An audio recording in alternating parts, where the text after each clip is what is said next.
Encurtando a história, depois de 2 meses o cara ofereceu um cheque, era um pouco mais de R$1 milhão, para me comprar o projeto inteiro e comprar a patente. E aí eu fui visitar eles na cidade onde eles eram, e ele com o cheque na frente ali, né? Eu ainda voava na época, 2015, e ele me dizendo que ele queria comprar o projeto todo e que eu fosse trabalhar com ele e que ele ia me pagar o mesmo salário que a empresa aérea me pagava para morar lá na cidade. Só que ele me fez uma pergunta, que era o quanto de cauda vai nesse drone. E eu não sabia o que era cauda, afinal de contas eu não tinha sido piloto agrícola. E aí eu fui de noite pro hotel, assim, com aquele cheque de R$1 milhão na cabeça, e com o salário e com a mudança de carreira.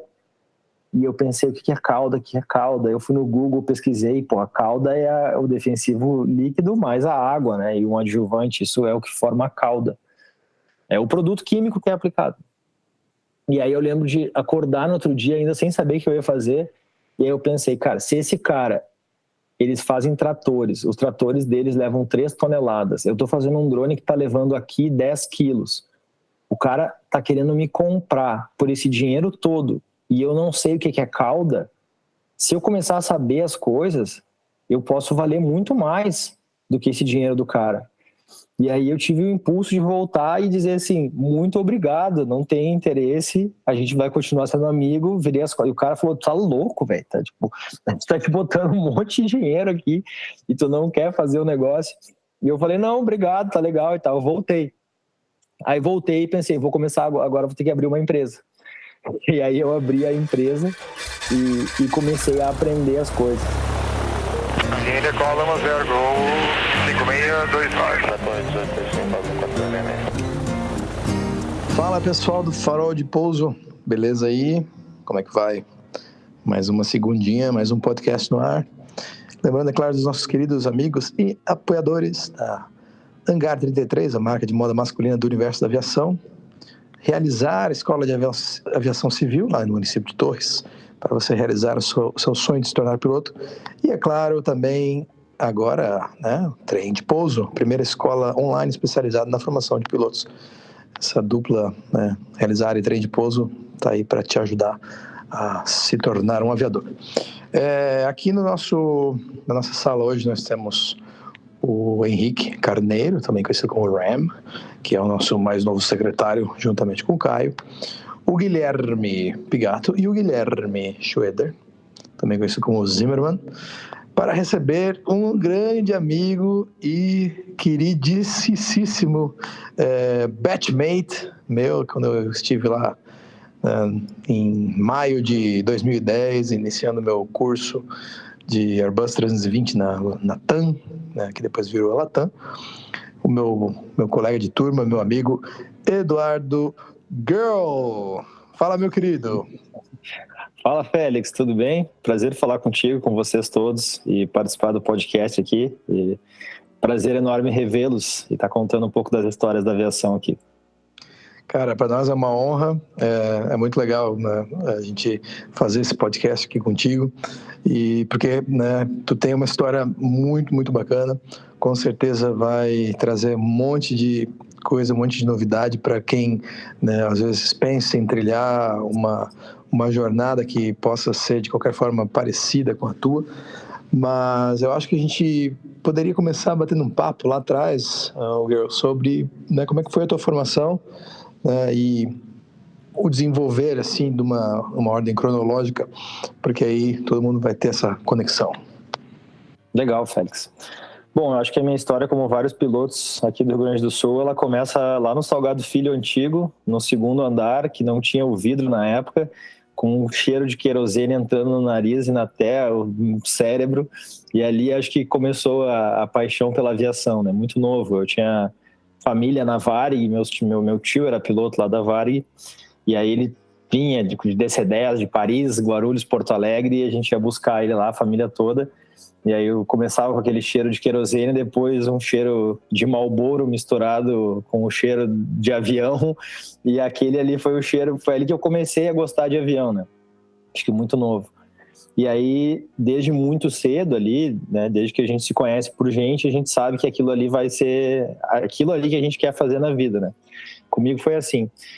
E aí, eu fui ali até jogando Flight Simulator, toda aquela paixão ali na época, né? Flight Simulator 95, Flight Simulator 98, Flight Simulator 2000, que não tinha máquina que rodasse, mas sempre olhando para a aviação e com a certeza de que eu seria piloto ou aviador. E aí, quando chegou a época de ser piloto, na época de entrar em aeroclube, frequentava muito o aeroclube de São Leopoldo lá na época, porque eu tive um primo, filho desse tio, que também virou comandante depois. E quando chegou na minha época, foi quando a Varig quebrou. Então, isso foi lá em 2003, 2002, 2003. Então, tinha um monte de pilotos no mercado. E aí, a minha família falou, bom, de repente, não é bem um momento adequado para entrar em companhia aérea, né? E, de repente, tinha que fazer alguma outra coisa, porque a gente não sabe bem como é que vai ser esse cenário com esse tanto de pilotos que tem no mercado agora, né? E... Pô, na época fiquei bastante frustrado, né? Tinha 16, 17 anos ali, mas eu acho que hoje foi uma medida muito acertada, porque realmente na época eu não teria conseguido arrumar emprego por vários anos, né?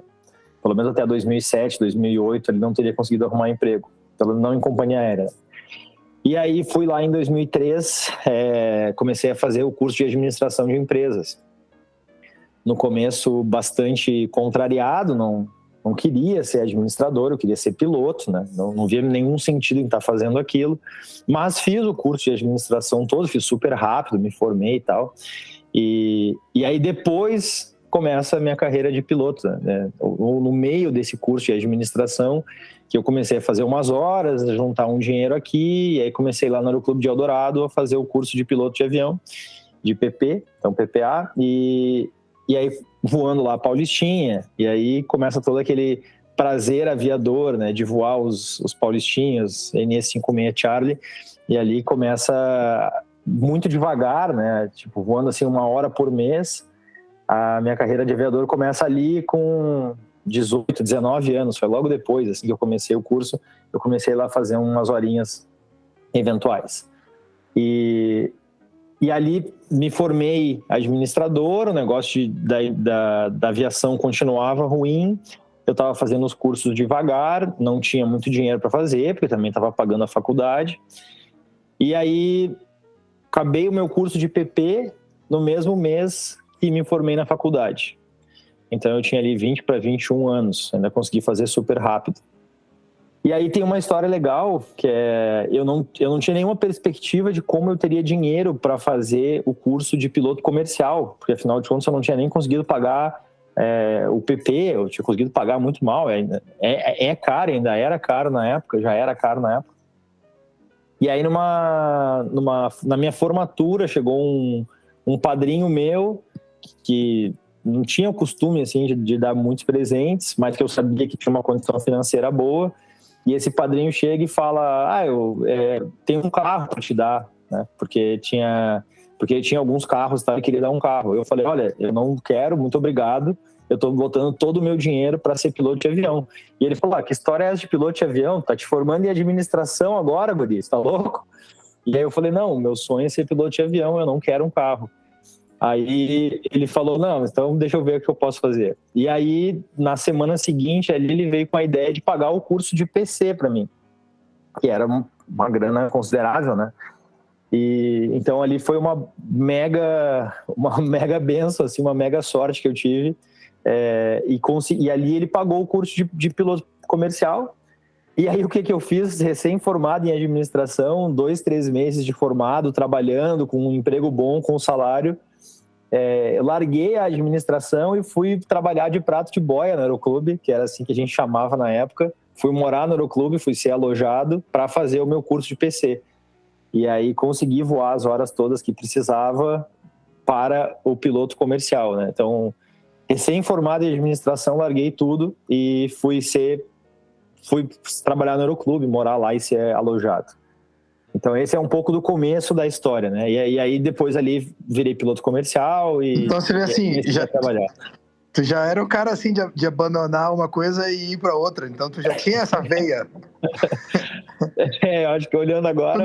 Por acaso tu não abandonou o teu padrinho ainda, porque o Caio tá precisando de um padrinho, então... Mas eu senti uma alfinetada aí ou não? Pô, mas se for assim, eu também tô precisando também aí pra gente resolver uma situação aí de uma habilitação minha, mas isso Não, aí a mas gente vai ver tu depois. já tá checado. Deixa o Caio que precisa do Mano, PC tem que agora. tirar um multi, pô. Mas vamos lá, deixa eu me falar que tem muita reviravolta ainda pra vir. Bom, aí dei uma sorte brutal aí, né? Esse padrinho, eu sou muito grato a ele até hoje, porque consegui o curso de piloto, de PC, o multi, né? Então, pô, muito legal. E aí, tava lá no Aeroclube, a aviação não tava bombando na época ainda, aí eu tô falando de 2007, 2006, 2007, não tava bombando, não tinha sido aquela leva ainda que contratou um monte de gente, que tinha sido Gol e TAM na época. E aí, o caminho lógico era virar instrutor de voo, né? Porque era o caminho que todo mundo fazia. Eu podia voar a algum táxi, em algum lugar e tal, ou podia ser instrutor. Estou falando lá com 180, 190 horas. E aí virei instrutor, comecei a fazer o curso de instrutor, não tinha grana para isso, mas fiquei trabalhando lá no Aeroclube, de prato de boia, que a gente chamava na época, e sendo prato de boia, fui ganhando as horas de instrutor. Na metade das horas, ali, sei lá, 10, 12 horas de INVA, um dia eu estava na porta do hangar, assim, tinha limpado o hangar, limpado os plex do avião, estava com o ombro todo doendo, sabe, de limpar os plex, o dia inteiro, uma chuva desgraçada lá no Rio Grande do Sul, e aí apareceu um senhor, assim, o tempo tinha aberto, era agosto, apareceu um senhor, e esse senhor falou: ô guri, sabe voar aquele vermelhinho ali? Apontou para um Aerobueiro 115, né? E eu falei: sei. Na época eu tinha 10 horas, 12 horas de Aerobueiro, mas era um piloto comercial formado, achando, sei pra caramba voar esse avião, né? E aí esse senhor me apontou para um avião e ele falou: vamos levar esse avião para Bagé comigo. Nós estávamos aqui em Eldorado, tinha que levar um Aerobueiro para Bagé. E eu falei: com certeza, ia ganhar 2h30, né? E ele disse: eu te pago para voltar a passagem de ônibus. Eu falei: melhor do mundo, vamos agora. Ele: mas antes faz um turninho de pista para mim, porque esse avião tá saindo da engenharia, da manutenção. Aí peguei o bueiro, fiz um turno de pista, voltei, eu falei: então agora estamos prontos. Na minha cabeça, ele era um aluno do Aeroclube, e ele já teria as navegações prontas, ele já teria a rota pronta, a meteorologia, tudo. Entramos no avião, os dois, avião tanqueado, combustível, os 2 tanques, e aí decolamos. Quando a gente decolou, eu perguntei para ele: tá, e o senhor pode me dar a navegação, por favor? Aí ele falou: não tem a navegação. Bota naquela proa lá que a gente vai chegar. Eu disse: não é assim que eu tô acostumado, né? Normalmente a gente tem uma navegação, marca os pontos e tal. E aí ele disse: não, vai lá que vai dar certo. E aí a gente foi, e umas 2 horas depois a gente fez aquela famosa curva do cão, chegamos em Bagé pelo outro lado, mas o fato é que chegamos mais tranquilo, tava de noite já, então dava para ver as luzes da cidade. Graças a Deus era Bagé. E aí chegamos na cidade meio que de noite, assim, difícil de ver. E ele falou: a pista é mais ou menos ali no centro da cidade. Tinha a pista do aeroporto de Bagé e tinha a pista do Aeroclube de Bagé. E era para pousar no Aeroclube. Mas a pista era um negócio redondo. Eu não entendia por que, olhando de cima. Era um sítio redondo. Mais tarde, depois na vida, eu fui entender que a pista, eram 3 pistas em formato de A. Então elas tinham uma pista que cruzava assim, e aí a grama não estava cortada há muitos anos e ela parecia um círculo. E eu pensava: como é que eu alinho para pousar isso aqui? Onde que é a pista? Não tinha sinalização nenhuma, né? E aí vim e pousei e tinha meio metro de grama, assim. Vocês imaginam que não era bueiro, meio metro de grama não é uma coisa assim muito confortável de se taxiar depois, de se saber o ponto de arredondamento e tal. O fato é que posei, a pista tinha 530 metros. E saindo da pista, por esse círculo aí, que eu não sabia bem o que era, tinha a banda de música, Prefeito de Bagé, e era, na verdade, a reinstalação do Aeroclube de Bagé, que estava fechado, acho que há 7, 8 anos. E o avião de Bagé era aquele avião que eu estava, que estava há 7, 8 anos na manutenção, lá com o seu Humberto, esqueci o nome dele agora. E o avião tinha sido remodelado, refeito e tal, feito todas as manutenções. A comunidade de Bagé tinha juntado um dinheiro para fazer aquele avião ali ficar pronto. E eu estava chegando lá e estava tendo uma festa de celebração da chegada do avião. Então era uma coisa super importante chegar com aquele avião lá. E aí desci do avião, e aí esse senhor, que eu entendi que ele era um ex-comandante, ex-vice-presidente, ex-diretor de operações da Varig, ex-comandante de 747. Eu achava que ele era um aluno de aerobueiro, mas ele era uma pessoa muito importante na época da Varig, chamada Nelson Riet. Ele estava lá no bueiro comigo e ele falou, olha, tem um ônibus agora que vai para Porto Alegre às 7 da noite, ou tem um ônibus da meia-noite. Tu pode ir no das 7 agora, eu te levo lá, ou tu pode ficar aqui e comer um churrasco com a gente, eu te levo à meia-noite. Falei, pô, claro que eu vou comer o churrasco com vocês. Que dúvida, difícil de resolver, gente. Que dúvida, né? E aí ficamos lá, comemos aquele churrasco todo, muita gente da cidade, assim, e eu fiquei fazendo amizade ali, tomando cerveja e comendo costela com eles. E aí depois veio um cara que era o ex-instrutor do Aeroclube e falou assim, olha, não é todo mundo que pousa nessa pista, ainda mais de primeira, ainda mais de noite, ainda mais com grama alta. Tu tá fazendo algum curso para virar instrutor? Eu falei, tô fazendo. E ele falou, tu não quer vir trabalhar aqui? E eu falei, com certeza. Aí ele falou, tá, então fala ali com o Riet e aí a gente te contrata para tu vir trabalhar aqui. Eu falei, maravilha. Então fui fazer uma baita indiada para levar já cancela o ônibus meia-noite. Tô com uma mochila aqui, já fico. E aí, assim que comecei a trabalhar lá em Bagé, voltei para cá, negociei lá com o presidente do Aeroclube aqui de Eldorado para fazer as horas, tocar as horas e pagar para ele depois com salário. Ele aceitou e então foi assim que eu virei instrutor de voo ali em Bagé. E era uma operação diferente da operação que eu estava acostumado, né? Então, no Aeroclube de Eldorado, a gente foi bem ou mal acostumado com uma pista de 1.600 metros, com 30 metros de largura, uma pista de saibro, podia entrar de roda, a situação que tu botasse o avião no chão ali, ele ficava. E aí, quando fui operar em Bagé, era uma pista, a maior pista tinha 570 metros, com cerca e árvore nas duas cabeceiras. Em Eldorado era nível do mar, Bagé era 600 e poucos metros. Então, era uma operação diferente, né? Para operar um bueiro 115 no verão. Então, era uma operação que demandava um pouco mais. Claro que eu fui descobrindo isso conforme a gente voava lá e conforme eu ia levando as pessoas, né? Mas aí comecei uma vida diferente, uma vida muito legal, porque além de dar instrução, então eu tinha uma turma teórica que eu dava 5 matérias de PP, a gente conseguiu juntar alunos, tinha que fazer essa função de ir na cidade, divulgar na rádio, falar com a prefeitura para conseguir pneu para sinalizar a pista. Eu tive todo esse envolvimento que foi muito legal, não era só dar instrução, na verdade dar instrução era o de menos, né? A grande coisa que eu fiz lá no Aeroclube, que até hoje está funcionando, até onde eu sei, foi um bar.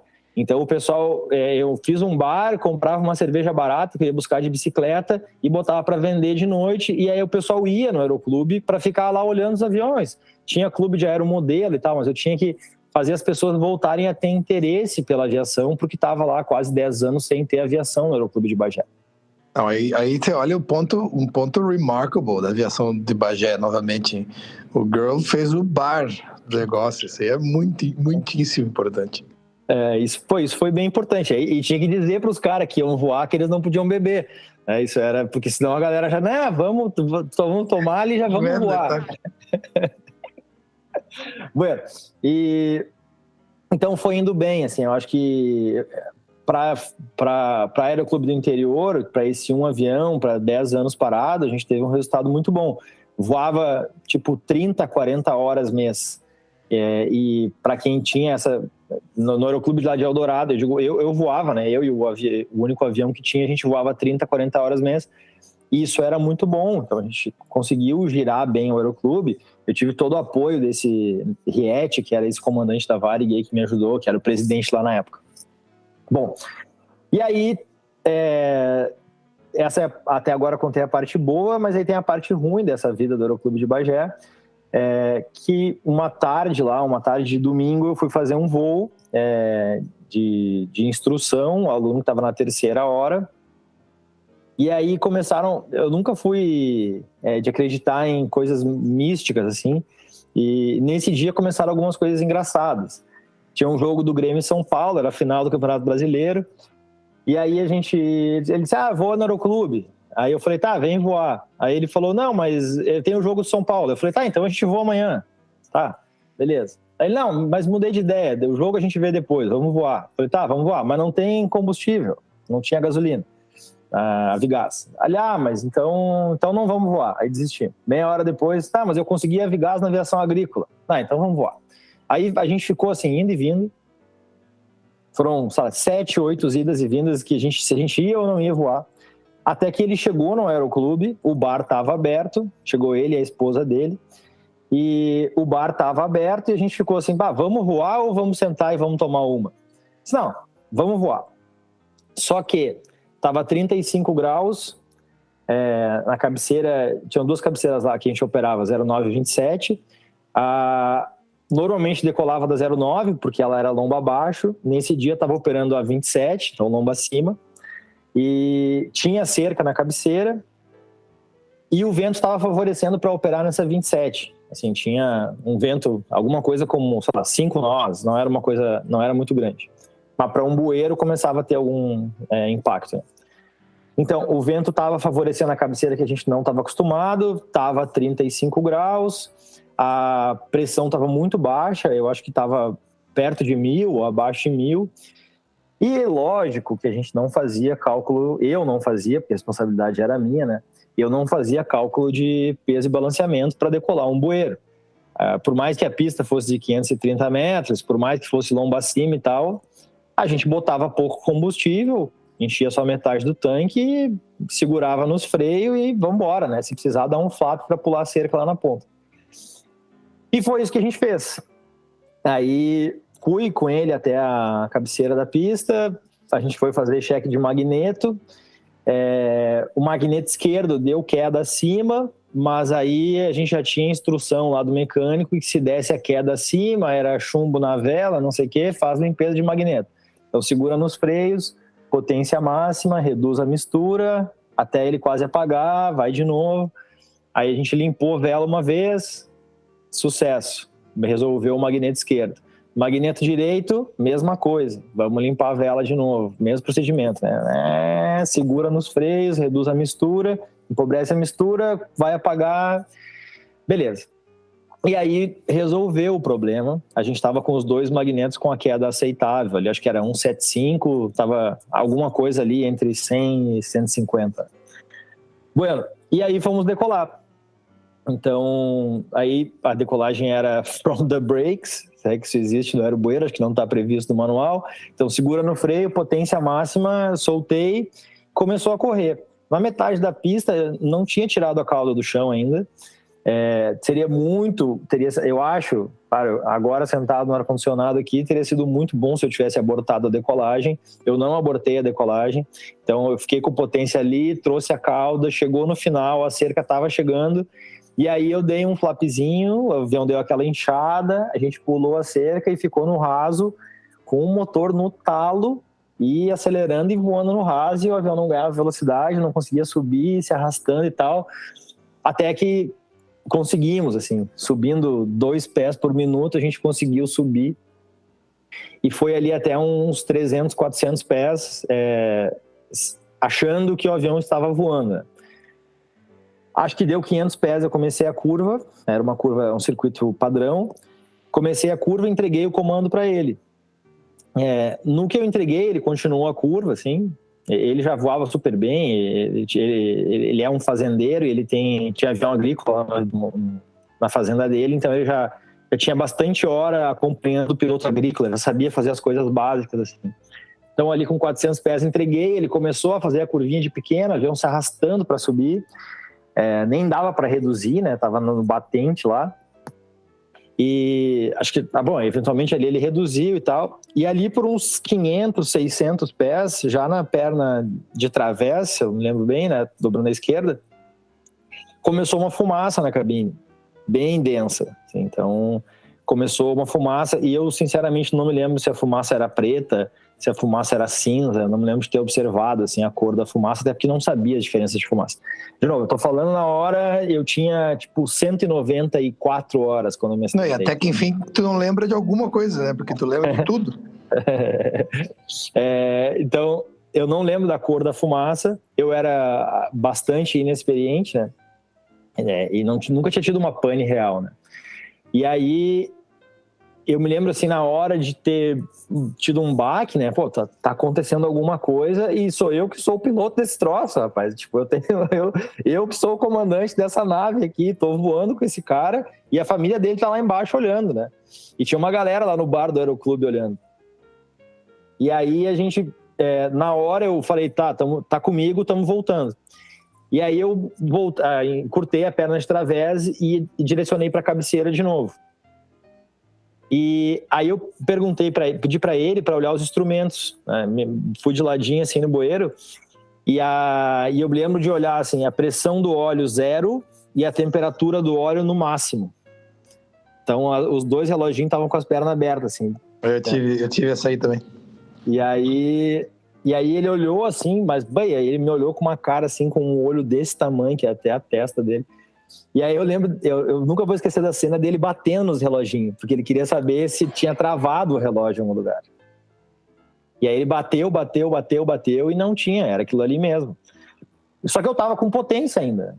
Mas o que eu fiz? Eu vou voltar pra pista, aí de novo, inexperiência e tal, né? Podia ter continuado voando, podia ter pousado em outro lugar.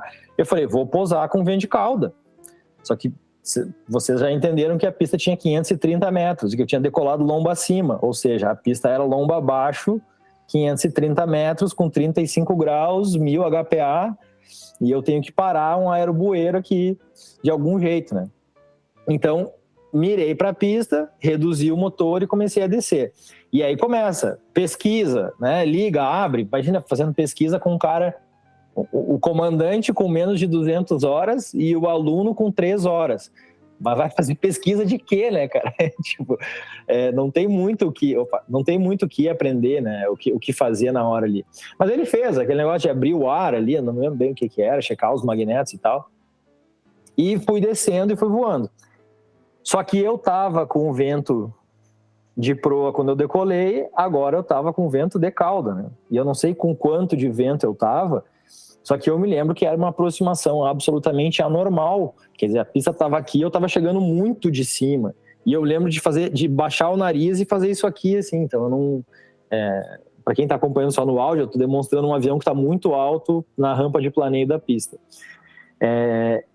E aí eu me lembro de ter dado full flap, com o motor todo reduzido, e em algum momento eu pensei, eu não vou chegar nessa pista aqui, eu não vou tocar nem na cabeceira oposta. E aí eu peguei a manete e dei 2 aceleradas, assim, e tinha motor ainda. Eu não tinha cortado o motor, porque afinal de contas eu tinha motor. E aí eu enchi a mão, tirei 2 dentinhos de flap e arremeti. Subir. Acho que aí é atrapalhamento total, né? E mais coisas que acontecem quando tá com menos de 200 horas com o avião pegando fogo na mão. Então, eu tinha decolado a cabeceira 27, tinha curvado à esquerda, voltei para pousar na cabeceira 09, então com vento de cauda, e aí arremeti. E a minha ideia era fazer um 360 na posição para conseguir pegar e pousar na cabeceira 27, na cabeceira 09, fazer a volta, né? Então, tirei o flap, dei o motor, botei o nariz para cima. Quando eu comecei a subir e comecei a curvar, aí parou. Aí o motor parou. Eu lembro do dang da hélice, e aí vem aquele silêncio mais assustador do universo, né? Porque tu vira um grande planador não sendo um grande planador, né? E aí tu começa a voar com aquele negócio, só aquele barulho ali. E aí começa o famoso um pouquinho para ti, um pouquinho para mim, cede o nariz para ganhar velocidade, mas tu quer altura para conseguir fazer a curva, não pode fazer muita curva, senão tu vai estolar de asa, então segura um pouco o nariz e vai curvando. E aí não consegui fazer a curva e a gente caiu no meio do mato, assim, uns 500 metros da pista. Faltava completar mais 90 graus a curva e eu teria pousado. Então caiu. Eu não lembro exatamente dos últimos momentos, assim, de como é que foi o impacto, sei que o avião parou inteiro no chão. Então eu não sei bem qual foi a trajetória, mas quem estava no aeroclube viu tudo, né? Então essas pessoas me contaram, e acho que esses relatos de quem estava ali, de alguma forma, construíram a minha lembrança, assim. Então eu acho que a gente pousou desviando de eucalipto e tal. Pelo que eles falaram, eles viram o avião parado, mas em perspectiva, o avião indo e tal. Não sei se a gente estolou e aí o avião caiu duro uma vez. Bom, o aerobueiro pegou fogo todo ele, não sobrou absolutamente nada, né? Eu não lembro da gente saindo do avião, não lembro nem nem dele saindo, só que como a porrada foi forte, a asa bateu e desceu, né? Então a asa trancou a saída ali da porta. Até tinha uma instrução no manual, não sei se vocês lembram, de pousar, em caso de evacuação, de pousar com a porta aberta, para caso a asa baixasse, a asa não trancasse a porta, né? Até que a gente saiu. E como todo mundo, depois eu descobri que o motivo do resgate ter sido tão rápido é porque quando a gente saiu do chão, o avião já estava com chamas atrás, já estava saindo fumaça preta do avião. Então o pessoal viu e falou, não vai dar certo isso, e já chamou os bombeiros. Então o nosso resgate foi muito rápido. Só que como não tinha rádio no aeroclube, ninguém me falou que estava aquilo ali, né? Eu fui descobrir que o avião estava com problema provavelmente quando ele reduziu, né, na fase de aceleração do avião. Então, eu não sabia que estava com esse problema até a gente sair do chão. Mas o pessoal no aeroclube sabia. Então, já chamou os bombeiros e o resgate foi muito rápido, né? Porque o medo era que o avião explodisse. Ele estava pegando fogo, né? Toda a lataria do bueiro, assim. Tem algumas fotos do acidente também, de como é que ficou a máquina, mas o fato é que a máquina não sobrou nada. Sobrou só os dutos, mas é difícil de reconhecer que era um aerobueiro, assim. E aí, fomos para o hospital, ficamos na UTI 3 dias. Esse meu aluno estava no banco da frente, ele se machucou bastante, né? Porque vocês lembram que o bueiro tem aquele cinto cretino que fica no ombro, né?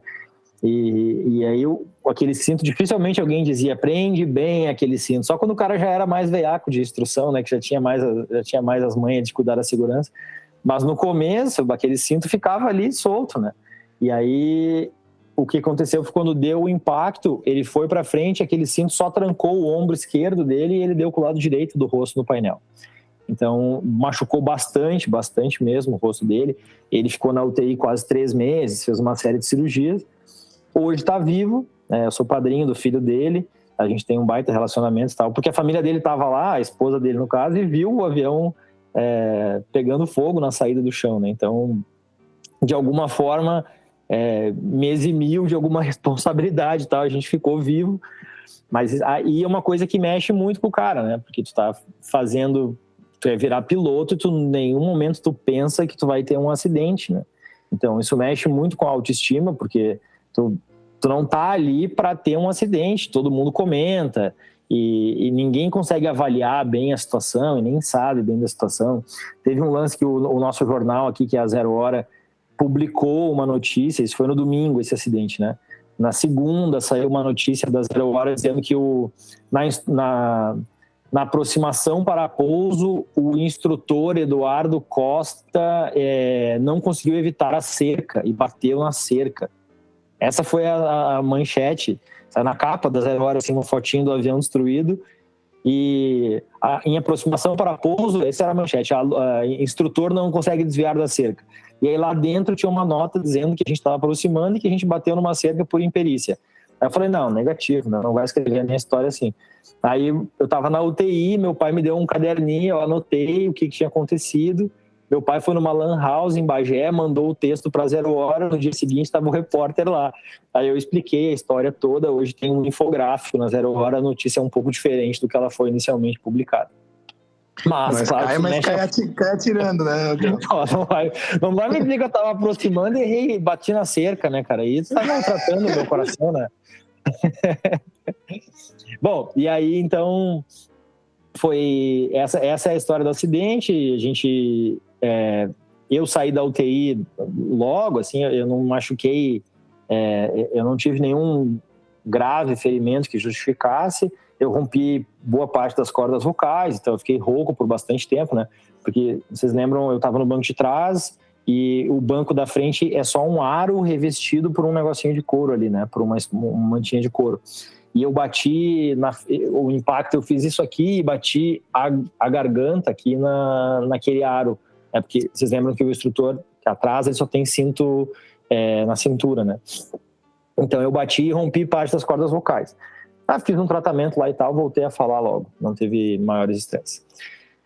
Mas aí tu começa a lidar com coisas que tu não pensou que tu vai lidar muito cedo, né? Menos de 200 horas, tu tem um pouso a menos na vida do que decolagem, né? Então aquela fábula de ter o mesmo número de pousos e decolagens, ela não bate, né? Eu tenho uma decolagem a mais.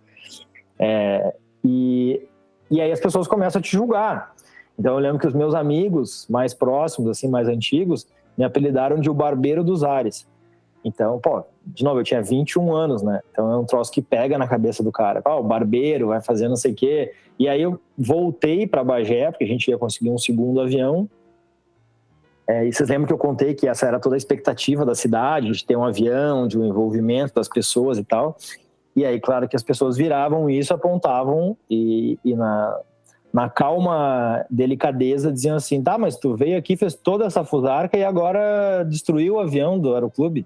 Isso é um troço que eu escutava com bastante frequência, assim, bem mais do que eu gostaria. Então, mas por que tu não pousou na pista tal? Mas por que tu não pousou na estradinha? Era tão fácil. Mas por que tu não... Isso aí, cara. Talvez eu pudesse ter feito todas essas coisas de verdade, mas na hora eu não fiz. Na hora eu fiz o que a minha experiência me deixava fazer e que eu permitia saber, tentando ficar vivo. E ficamos vivos os dois, né? Mas eu escutava muito. Tinha um grupo de aeromodelista muito forte lá, e esses caras me botaram numa cruz, assim, esses me crucificaram de tudo que é jeito. De que eu tinha sido o cara o malvado que tinha ido lá destruir o avião do aeroclube. Mas bom, águas passadas. Fiquei lá mais uns 6 meses em Bagé, conseguimos um avião, botamos um paulistinha lá para voar, e aí numa dessas passadas, voltando de Bagé a Porto Alegre, passei em Eldorado, e aí o Giovanni, lá famoso lá do Aeroclube, me contratou para ser instrutor. Eu estava na fila de Eldorado ainda, então voltei a ser instrutor em Eldorado. E aí o presidente lá na época me colocou para, vamos fazer um tratamento de choque aqui para dar instrução só de bueiro. Apesar de ter paulistinha, ter bueiro, na época tinha Cherokee, Tupi e tal. Não, tu vai ser o instrutor de bueiro e vai fazer TGL, toque arremetida, né? E aí eu fiquei pelo menos uns 6, 7 meses ali no Aeroclube fazendo só toque arremetida de aerobueiro para ver se curava o trauma, se não ficava pensando que ia parar o motor em cada decolagem. Deu certo, parei. Então acho que essa é a primeira fase da história, da minha história como aviador. Bem-vindos à Hora do Cafezinho do Farol de Pouso, um oferecimento Ave House, arquitetura aeronáutica feita por pilotos para pilotos. Ajude o Farol de Pouso Podcast a produzir mais conteúdos como esse e nosso editor secretário a checar suas carteiras. Você escolhe o valor mensal para ajudar. É rápido e sem complicação. Acesse apoia.se/Farol de Pouso e deixe sua contribuição. Acesse também linktree/Farol de Pouso e confira todos os conteúdos EAD já produzidos pela nossa equipe. Você ajuda a gente e ainda alavanca sua carreira. Siga também nossa página de inglês e mentorias através do perfil FP Aviation English no Instagram e fique por dentro das novidades que vêm por aí. Um forte abraço e muito obrigado.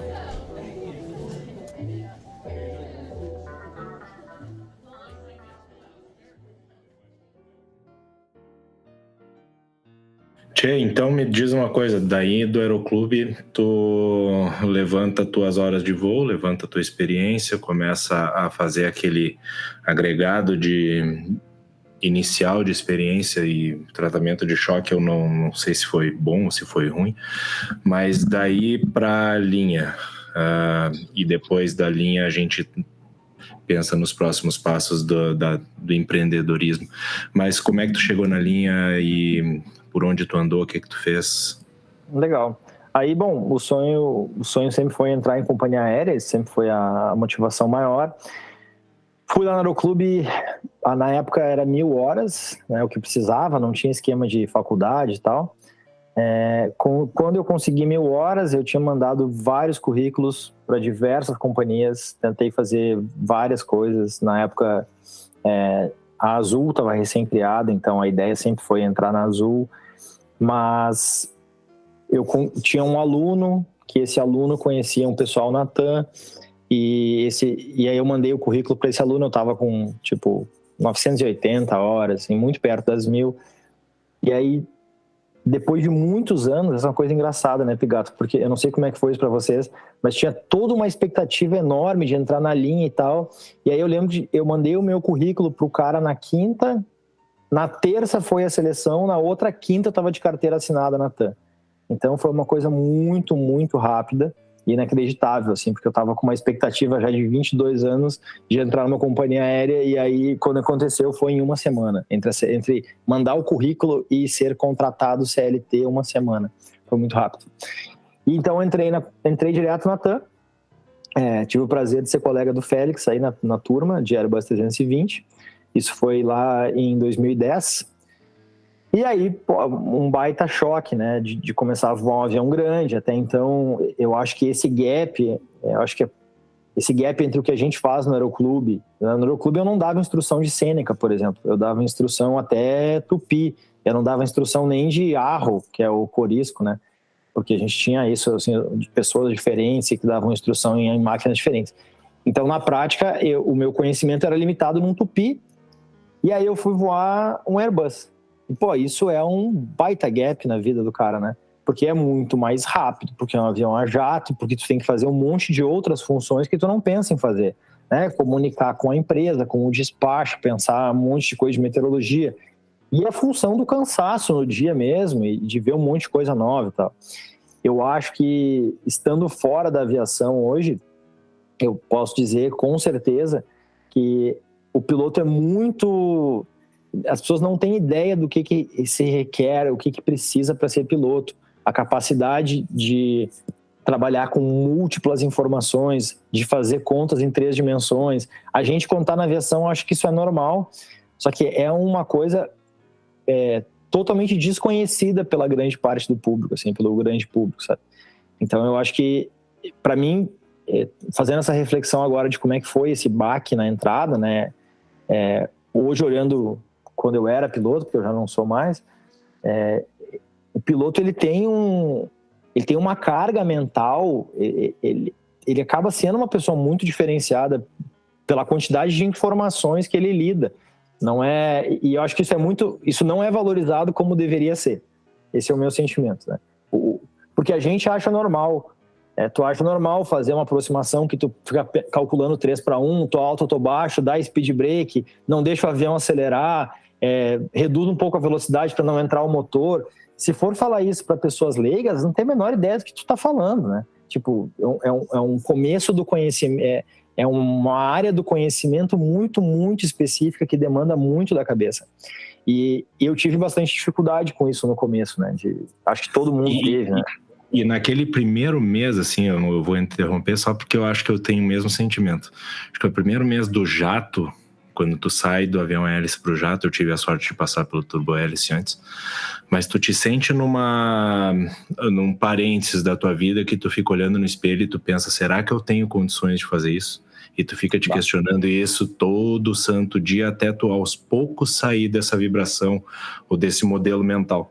E, cara, eu acho que isso é o normal. E quem tá se sentindo assim hoje, daqui a pouco passa. Passa, né? Mas talvez um mês, mas talvez mais. Acho que botou muito bem, Pigato, porque cara, eu acho que não vai dar e chega no hotel. Eu lembro de chegar no hotel, o primeiro voo. Isso mesmo, é só um exemplo besta aqui, né? Sim. Mas coisas idiotas, né? E, de novo, idiotas. Eu lembro de chegar no meu primeiro pernoite, que eu tava de fato voando com um safety pilot, e ligar pro meu primo, que era aviador, e dizer assim, beleza, cheguei no hotel, tô no Hilton lá em Belém. E eu falei pra ele, minha apresentação é amanhã, tipo 4:30 da manhã. E ele, tá, legal, como é que foi o voo? Eu falei, o voo foi legal. Então, por que você tá me ligando? Eu falei, porque eu quero saber o que eu posso fazer aqui em Belém, tipo, se eu posso sair do quarto, ou se eu tenho que ficar esperando até a apresentação amanhã. Porque ninguém chega pra ti e fala assim, beleza, agora tu tá em Belém, pode sair, vai no Ver o Peso, dá uma volta, faz qualquer coisa. Não tem esse tipo de instrução, o que tu vai fazer da tua vida, né? Aí depois tu entende, beleza, eu tô num lugar, eu vou fazer qualquer coisa. Mas eu tinha essa dúvida, não tem nenhum manual dizendo o que tu faz. Não tem nenhum manual dizendo o que tu faz no tempo de solo. São coisas que a gente vai criando essa casca como piloto e que vai se ajeitando, né? Então, além do voo, tem toda uma outra dinâmica de vida que a gente tem que entender. Eu não sei se isso ainda existe hoje, né? Mas, vai entrar na van, quem é o primeiro a entrar, quem é o último a entrar, onde tu senta, o que tu fala, tem uma série de coisas que a gente vai aprendendo ali, né? Eu lembro lá na TAM, eu lembro que tinha um negócio de esperar o comandante entrar e não, vai você na frente, não, vai você. Essa é uma dinâmica que o cara entra na van e já era, né? E a dinâmica do voo, porque a máquina isso falando em condições normais, né? Sem pane e tal.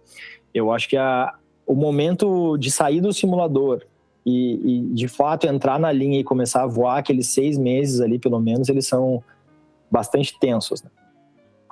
Bom, mas passei por essa fase, aos trancos e barrancos. A minha instrução foi com um instrutor só, foi um processo bem complicado, era uma pessoa que não gostava de gaúcho, que todas aquelas coisas que a gente sabe de livro, assim, de história, que hoje a gente chama de assédio moral, né? Mas acho que na época não era chamado de assédio moral. Eu tive ali na aviação, os caras eram uma pessoa bem dura que me deu a instrução, mas ele fazia isso tudo com a ideia de me tornar um bom aviador. Então ele dizia, eu tô te ensinando isso para tu conseguir resolver qualquer coisa.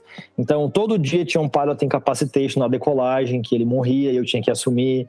Todo dia tinha alguma coisa, uma arremetida forçada, tinham coisas, ou ele forçando uma arremetida, então eu tinha que me virar ali. Para mim, hoje, eu acho que eram pegadinhas absolutamente desnecessárias. Mas fizeram eu me virar e passar ali e tal.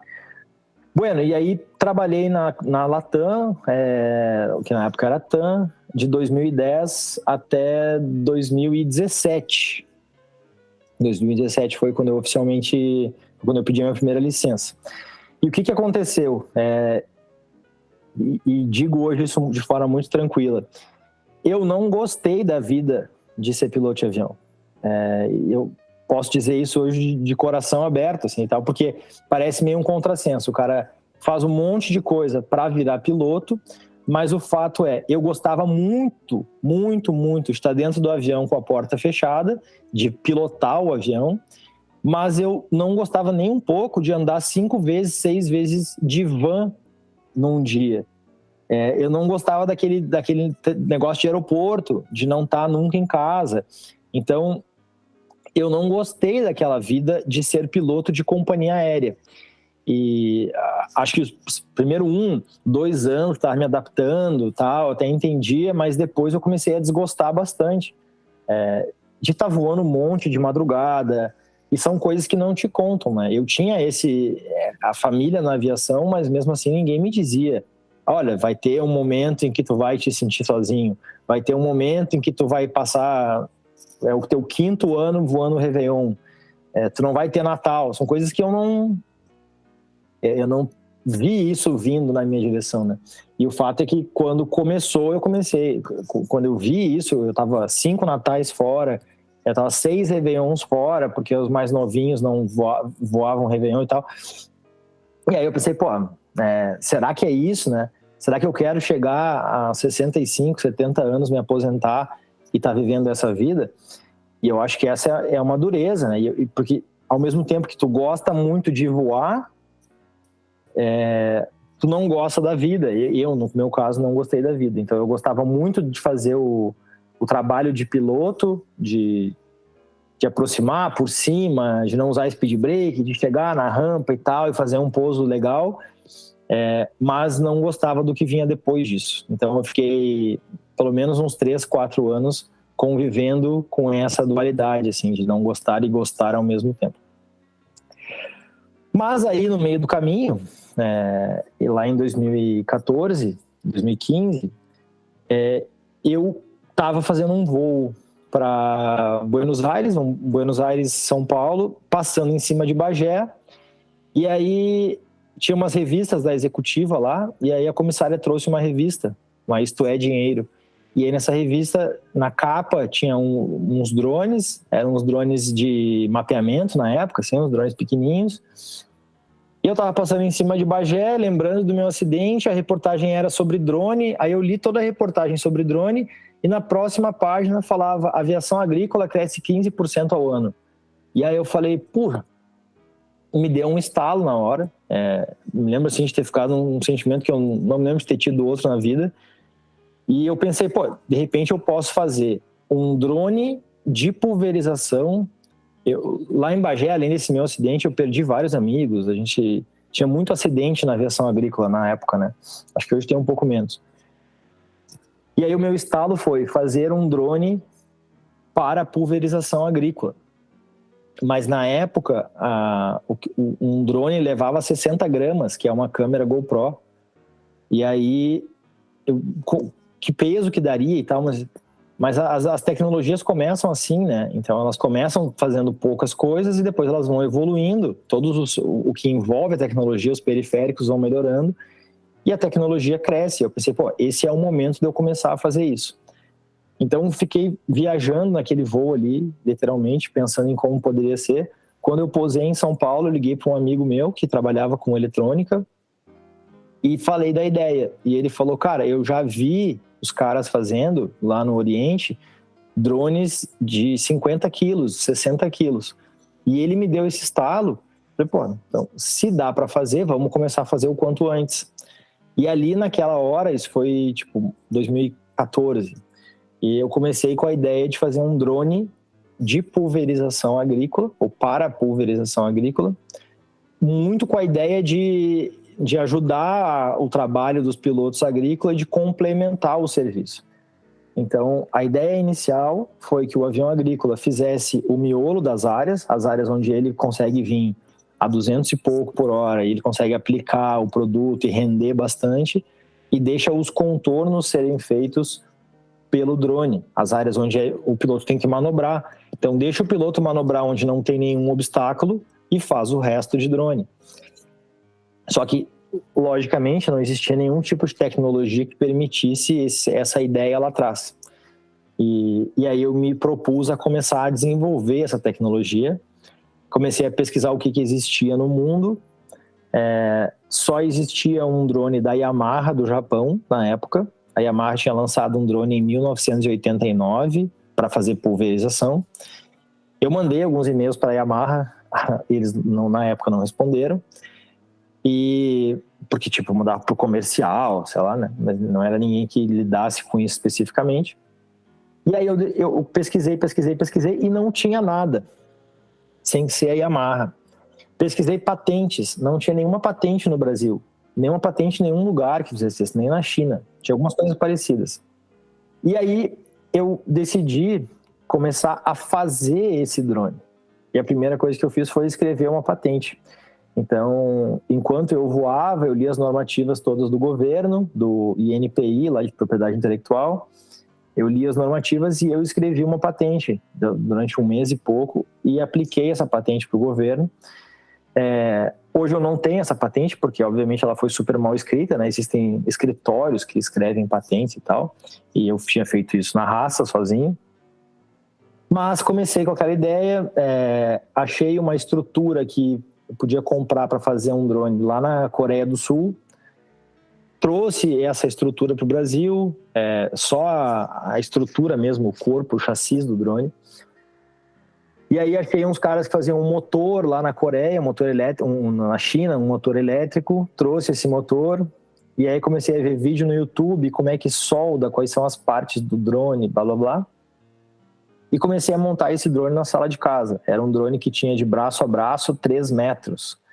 E era um drone que era feito para levantar 100 quilos. E na época, de novo, a gente levantava uma GoPro de 60 gramas. E aí comecei a investir tempo e dinheiro nisso, né? Bastante tempo e bastante dinheiro. E todas as minhas folgas era com isso e tal. Cortando para um ano na frente, 2015, consegui fazer o primeiro voo dessa máquina. Fiz um sistema de pulverização, provavelmente é o vídeo mais antigo do YouTube que a gente tem no Brasil de um drone pulverizando. Era uma coisa totalmente experimental, 2 galões de água de 5 litros conectados com umas mangueiras de jardim, com os bicos de pulverização da carriola. Então eram coisas bastante experimentais, assim, e amadoras também, né? Porque não existia nada. E aí, um dia, voando numa universidade que me cedia o campo de futebol para voar, veio um pessoal de uma grande empresa agrícola do Rio Grande do Sul, que faz maquinário, e eles tinham ido na universidade para ver um projeto. O cara passou de carro, viu o drone voar, desceu e queria conversar comigo. A gente conversou um monte. Encurtando a história, depois de 2 meses, o cara ofereceu um cheque, era um pouco mais de R$1 milhão, para me comprar o projeto inteiro e comprar a patente. E aí eu fui visitar eles na cidade onde eles eram, e ele com o cheque na frente ali, né? Eu ainda voava na época, 2015, e ele me dizendo que ele queria comprar o projeto todo e que eu fosse trabalhar com ele e que ele ia me pagar o mesmo salário que a empresa aérea me pagava para morar lá na cidade. Só que ele me fez uma pergunta, que era o quanto de cauda vai nesse drone. E eu não sabia o que era cauda, afinal de contas eu não tinha sido piloto agrícola. E aí eu fui de noite pro hotel, assim, com aquele cheque de R$1 milhão na cabeça, e com o salário e com a mudança de carreira. E eu pensei, o que é cauda? O que é cauda? Eu fui no Google, pesquisei, a cauda é o defensivo líquido mais a água, né? E um adjuvante, isso é o que forma a cauda. É o produto químico que é aplicado. E aí eu lembro de acordar no outro dia ainda sem saber o que eu ia fazer. E aí eu pensei, cara, se esse cara, eles fazem tratores, os tratores deles levam 3 toneladas. Eu tô fazendo um drone que tá levando aqui 10 quilos. O cara tá querendo me comprar por esse dinheiro todo e eu não sei o que é cauda. Se eu começar a saber as coisas, eu posso valer muito mais do que esse dinheiro do cara. E aí eu tive o impulso de voltar e dizer assim, muito obrigado, não tem interesse, a gente vai continuar sendo amigo, virei as coisas. E o cara falou, tu tá louco, velho, a gente tá te botando um monte de dinheiro aqui e tu não quer fazer o negócio. E eu falei, não, obrigado, tá legal e tal, eu voltei. Aí voltei e pensei, vou começar agora, vou ter que abrir uma empresa. E aí eu abri a empresa e comecei a aprender as coisas. E esse eu tinha bastante conhecimento de aviação, de mercado e tal, mas eu não entendia absolutamente nada de agricultura, né? Então, o primeiro passo foi começar a entender um pouco de agricultura. Então, voltei e aí comecei a pesquisar agricultura e o mundo de startups, né? Na época, a gente falava muito o que é uma startup, barará. Comecei a entender muito desse mundo e fui captar o meu primeiro investimento anjo. E ali começou a história da empresa, com uma negativa lá de uma compra super no momento inicial, assim, começou a ideia da empresa, que hoje se chama Arpac, e é a empresa que eu lidero hoje. Cara, não, tá sensacional, cara. Só essa parte ali né, entre outras, né, mas a parte que tu falou ali, que quando tu se deu conta que o teu valor poderia aumentar muito mais, né, com o teu aprimoramento, com os teus estudos na área. Cara, aquilo ali é fantástico também. Uma outra coisa que tu falou que foi muito interessante, que eu acho que para pessoas que têm essa veia de querer fazer um business, um negócio, de tu ligar várias coisas, né, tu ter informações, que nem o teu caso ali, tu viu essa questão do drone, viu a questão do aumento da aviação agrícola, e tu linkou com uma história pessoal de várias perdas, né, na aviação agrícola, e isso é uma coisa que todo mundo sempre fala, né, e muitas vezes é difícil, só que às vezes as coisas acontecem assim, né, de uma hora para outra você vai ver, né, tá tudo se alinhando e a resposta ali na tua frente, aí tu tem que ir, mas e depois mostrar, né, coragem, ousadia e dedicação para tu poder, né, montar todo esse aparato todo, montar a tua base de dados, montar, né, a tua experiência, a tua expertise no setor mesmo. Tu não pode simplesmente, mesmo a gente falou um pouco tempo atrás ali sobre como, né, você na aviação, por mais que você esteja sendo treinado por um sistema altamente, né, delineado, vamos dizer assim, a gente ainda tem as nossas dúvidas, pô, será que eu dou conta disso? Né? Imagina você tendo que abandonar uma carreira firme para começar uma coisa que você não sabe, não faz nem ideia, sabe? Você vai ter que treinar sozinho ou vai ter que procurar profissionais para te ajudar, para treinar, para fazer uma coisa que, se tivesse todo mundo fazendo, já estariam fazendo, né? Ou, claro, tem outras empresas que vão estar na tua frente e você sabe disso, na real. Tu pensa, pô, cara, se a Yamaha tá fazendo isso, por que eu vou inventar de fazer? Entende? Então, assim, pô, já são vários pontos, assim, né, sensacionais, né, na vida de quem tem, né, a ousadia, a vontade, a coragem de seguir os passos que a gente fez de parar de voar, né? Assim como a gente teve aqui antes o Pescada, né? E assim a gente vai indo. Mas, cara, sensacional, assim, tu pode explicar um pouco mais sobre como é que tá a empresa hoje e aí a gente vai encaminhando para o final, porque já foi uma conversa bem boa. Legal. Bom, aí eu fiz o esquema comecei no mundo das startups, né? Na época eu ainda achava isso muito legal, hoje eu acho menos legal, porque eu acho que eu caí um pouco essa fábula, assim, né? Porque a fábula é coma miojo por bastante tempo e depois você ganhará um grande prêmio, que é as suas ações supervalorizadas. Eu digo que isso é uma fábula porque quando a gente entra nela é bem ruim, né? Porque ficar comendo miojo... Pensa, eu comecei a fazer um negócio da empresa em 2015, a gente tá em 2023... o cara não aguenta 8 anos comendo miojo mesmo, né? Quer dizer, comer miojo é uma expressão para dizer, pô, venda as coisas que você tem, bote o dinheiro na empresa, fique andando de ônibus para tudo que é lado e viva de aluguel e não tenha dinheiro para fazer nada e venda o seu carro e anda com o seu carro ruim e veja os seus amigos ganhando dinheiro e você não vai ganhar, porque lá na frente vai ter um prêmio que você vai ganhar um monte de dinheiro. Essa é a fábula das startups que é contada, eu acho que hoje ela é menos contada. Bom, 2016 eu consegui o primeiro investimento da empresa, finalzinho de 2015, esse investimento fez a gente contratei os primeiros funcionários e a gente começou a desenvolver um equipamento. De novo, não existia equipamento, a gente começou a fazer ele aqui em Porto Alegre. E aí, incubadoras tecnológicas, aceleradoras e tal. Em agosto de 2016, acho que tem uma coisa bem engraçada para dar o start da empresa. A gente conseguiu um stand para expor na Expo Inter, que é a nossa feira aqui do Rio Grande do Sul, agrícola. E aí eu saí na capa do jornal aqui, com a mão em cima do drone, um drone que não voava na época, era só um protótipo, dizendo que o futuro da agricultura, não sei o que, os drones. Falando em 2016 isso, então na Expo Inter de 2016. E aí eu saí da capa do jornal e de noite cheguei em casa, não tinha Instagram ainda do jeito que tem hoje, de noite eu fui ler os comentários da versão digital. E aí um cara botou assim, tinha vários comentários legais, mas um dos comentários me marcou, que era assim, muito legal 10 litros, vai pulverizar o quê? A horta da minha avó? E aí eu pensei, caramba, velho, é real, o que dá pra fazer com esse drone? Porque era um protótipo, eu não sabia o que ele dava, o que a gente podia fazer de área com ele, né? E aquele comentário daquele cara, ele foi muito ruim, mas foi muito bom ao mesmo tempo, porque eu comecei a procurar coisas que o drone poderia fazer, que não há aplicação normal. A gente tem uma ideia de que o drone é só substituir o avião, né? Faz o que o avião está fazendo, pulveriza que nem o avião está pulverizando, só que isso não tem o piloto. Mas tem que ter muito ódio de um piloto para querer fazer toda essa função só para tirar o piloto da cabine, né? Então eu comecei a me questionar o que o drone poderia fazer diferente do avião. E esse é o mercado que eu queria explorar. Então a gente começou a achar uma série de aplicações, então a empresa começou a ter agrônomos, a gente começou a contratar mais gente, entender mais o problema e ir para o campo, sujar a bota mesmo, conversar com as pessoas.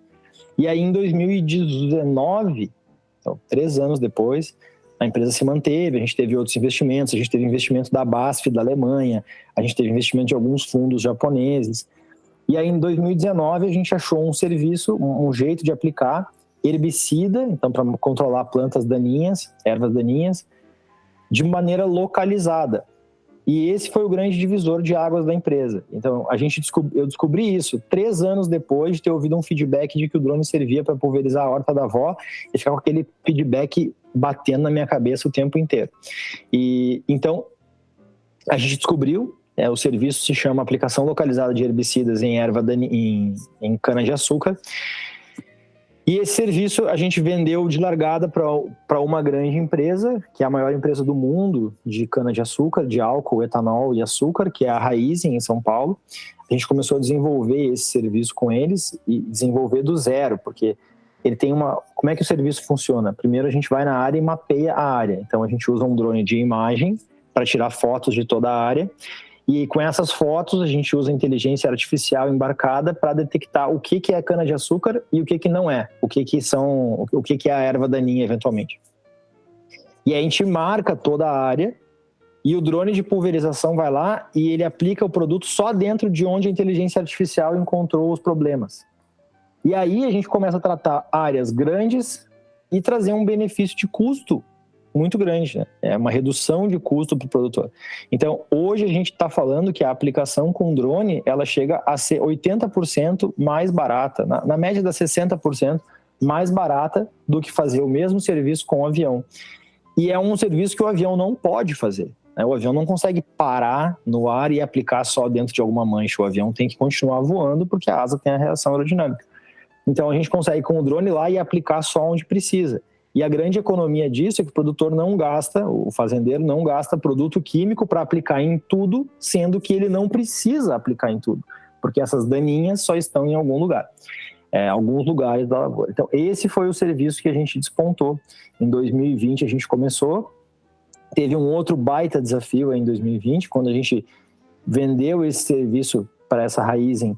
Até então a gente tinha pulverizado 47 hectares, o número é esse, 47, e a gente vendeu primeiro um contrato de 4.000 hectares em 2 meses, e depois a gente vendeu um contrato de 45.000 hectares, sendo que a gente tinha pulverizado 47. Então, dar escala para uma empresa de hardware, uma empresa de serviço, é muito difícil, tem que contratar um monte de gente, tem que treinar, processo de treinamento, processo de RH, processo de manutenção dos equipamentos, né? Então, os nossos carros hoje rodam na média 1.200 km por semana. Então, vocês imaginam o trabalho que dá para fazer revisão nos carros. E aí a gente começou a crescer. Então, a gente montou algumas bases no estado de São Paulo. Hoje a gente tem uma base em Piracicaba, uma base em Jaú, uma em Araçatuba e uma em Uberaba, que são alguns clientes grandes que a gente atende na volta. A gente hoje tem uma frota, acho que possivelmente uma das maiores frotas de uma empresa só no Brasil, de prestação de serviço. A nossa frota hoje tem drones chineses, mas também tem bastante drones fabricados pela ARPAC. A gente tem aqui em Porto Alegre a fábrica de drones agrícolas. A gente tem alguns outros projetos também que a gente usa os nossos drones. A gente tem um projeto grande com a Petrobras para fazer drone em plataformas de petróleo, para levar coisas entre plataformas e navios, sem precisar botar uma lancha entre os dois. E então a gente tem essa frota, a gente tem as bases localizadas no Brasil, provavelmente então a maior frota de drones hoje de uma empresa só no Brasil, tem alguns contratos grandes. E aí, para finalizar essa parte da empresa, uma coisa muito legal que aconteceu, eu contei que lá no começo a Yamaha era a única empresa que tinha feito isso, né, no mundo, e quando eu descobri isso lá em 2014. E em 2020 a gente conheceu o pessoal da Yamaha e começou a ter relações com eles mostraram algum interesse de investir em empresas no Brasil, de conhecer o mercado brasileiro, de talvez trazer esse drone para o Brasil. E hoje a Yamaha é o maior investidor da ARPAC, então a gente tem tem várias relações com a Yamaha hoje. Eu vou para o Japão uma vez por ano desde 2020 e eles vêm para cá. Então a gente tem uma ótima relação com a Yamaha e além de participar em 2 rodadas, de ser o nosso maior investidor hoje, a gente também tem uma série de sinergias para trazer o equipamento deles, aquele que lá atrás eu tinha descoberto, para o Brasil e para fazer uma estrutura de operação toda no Brasil de forma conjunta. Então, eu acho que o final dessa curva é engraçado, porque lá no começo eu mandei um monte de e-mail para a Yamaha e hoje sempre que eu estou lá no Japão eu falo para eles, eu mandei e-mail para vocês em 2014, se vocês tivessem me respondido o e-mail lá atrás, tinha sido mais barato, mas eles não responderam, então agora muda tudo. Então a gente tem uma boa relação com eles e 60% de todo o arroz produzido no Japão hoje é pulverizado com drones da Yamaha. Então, tem 4.000 drones voando lá, 4.000 é um helicóptero, né?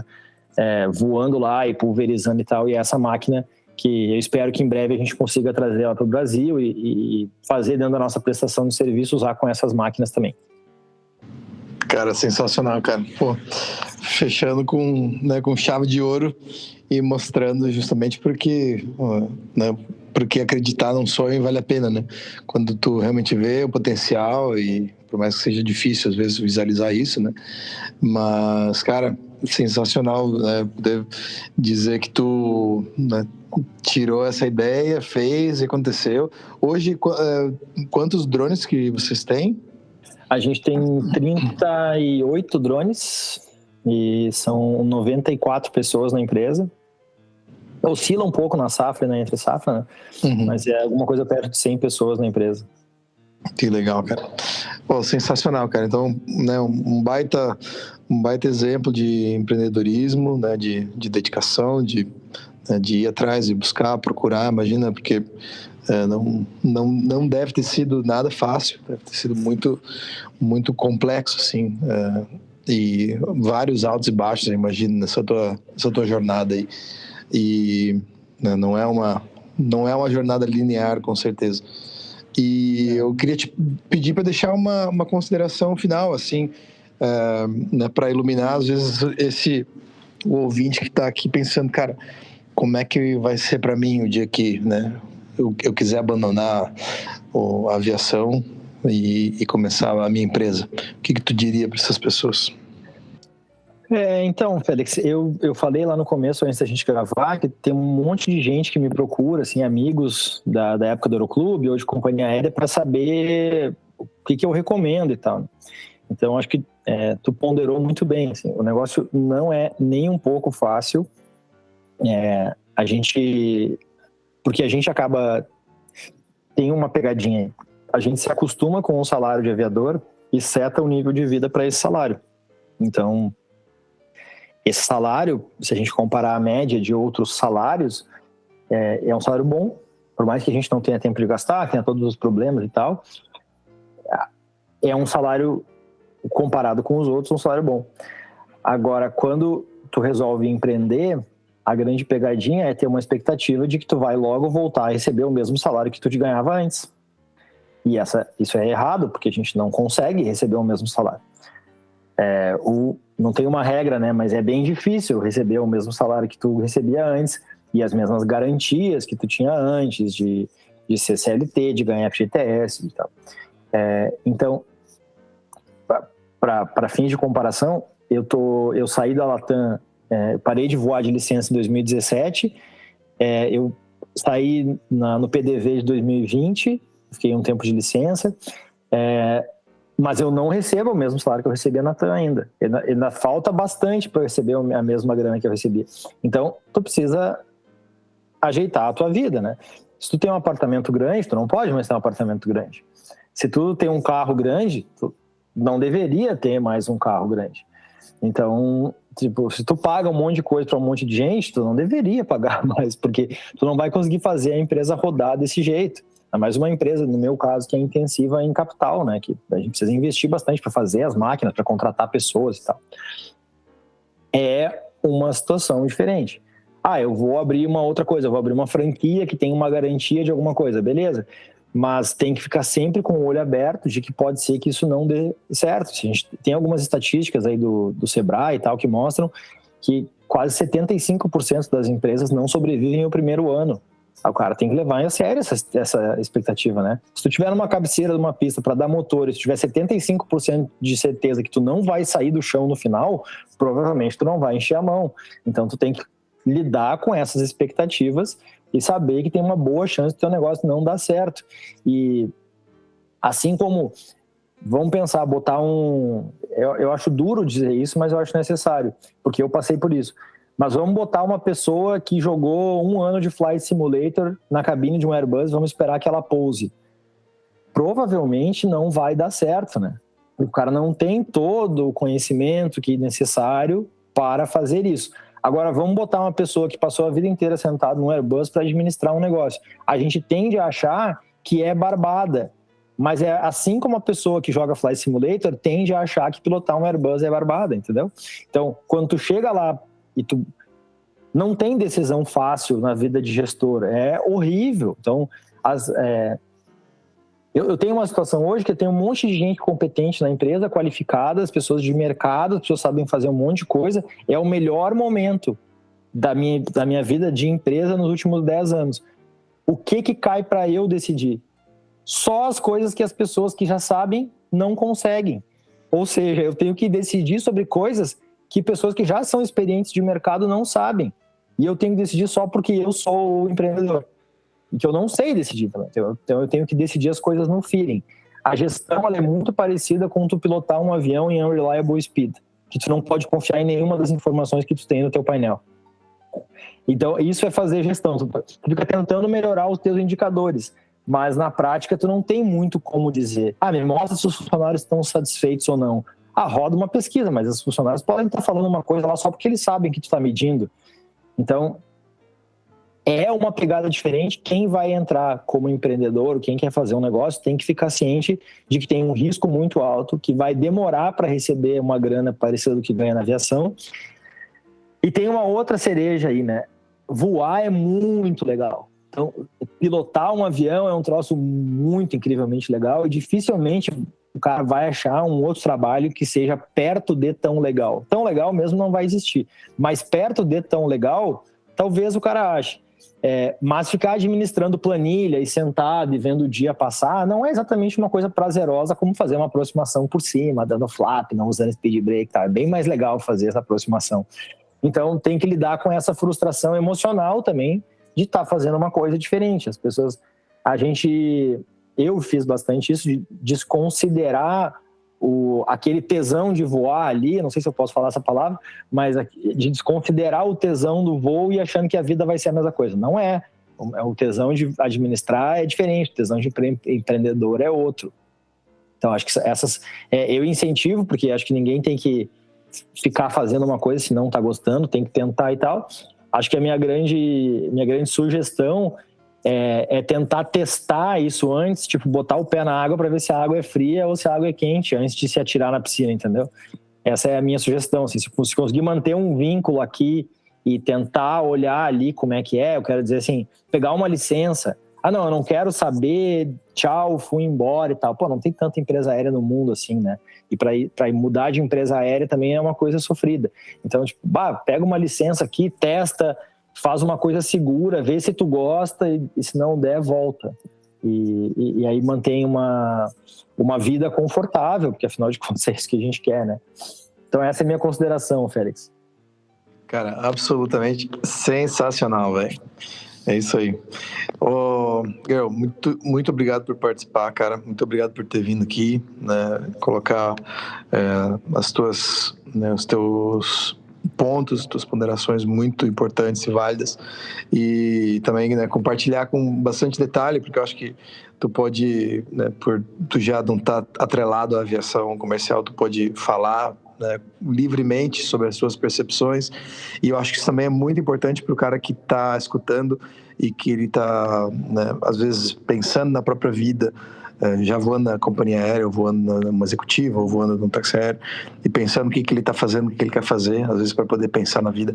Ou o cara que está começando, ele pensa, cara, eu ouvi esse podcast do Eduardo ali, e ele me abriu o olho, e eu realmente, eu não quero fazer isso também, sabe? Eu quero aplicar lá e ver se eu consigo virar um operador de drone lá, né, para trabalhar com vocês lá. E assim a gente vai indo. A gente sabe que muita gente escuta o podcast justamente porque entende que as pessoas vão tentar ao máximo ali passar alguma coisa da sua visão, né, da sua experiência, e eu acho que tu fez isso com, né, muito, muito êxito aqui hoje, e para isso a gente tem que, né, te mais uma vez parabenizar e agradecer, né, pela tua participação aqui hoje. Muito bom. Legal, Félix. Obrigado, cara. Foi um prazer falar com vocês aí, falar com os ouvintes do podcast. E estou sempre à disposição, quando quiserem, para a gente continuar falando e contar dos drones e dessas histórias da aviação aí também. Obrigadão, prazer, um abraço. Eu fiquei na dúvida de uma coisa, cara. Naquela época lá que o DC-10 chegava de Paris lá, que tu inalava aquele querosene lá, tu e o Pigato lá, vocês inalavam querosene e o Marlboro lá que vinha. Isso aí começou a entrar lá no cérebro, que começou a queimar um pouco a raiz do cabelo, é isso? Mas é, cara, foi desde criança, foi a querosene. Agora eu descobri, eu não tinha pensado nisso, mas tu tem razão. Porque o Pigato também, cara, os caras têm uma aerodinâmica muito doida, velho. Valeu, cara. Você sabe que eu gosto muito, e a gente não faz piada com pessoas que a gente não gosta, né? Então, cara, uma alegria imensa estar com você aqui. A gente tem que se encontrar de novo. Vai ser muito legal poder encontrar aí, tomar uma cerveja em homenagem ao bar lá de Bagé, né? E lembrar de vários momentos legais aí, lembrar da nossa época, da nossa turma, né? Então, aproveitando para mandar um abraço para a nossa turma lá da TAN, nossos amigos que a gente fez o curso junto. E é isso aí, um abraço também para os nossos queridos apoiadores da HAR33, da Realizar e também da Escola Trem de Pouso. Um abraço para todos vocês aí. Valeu, obrigado e até a próxima. Tchau, tchau. Linha Column 0 Gol 5629.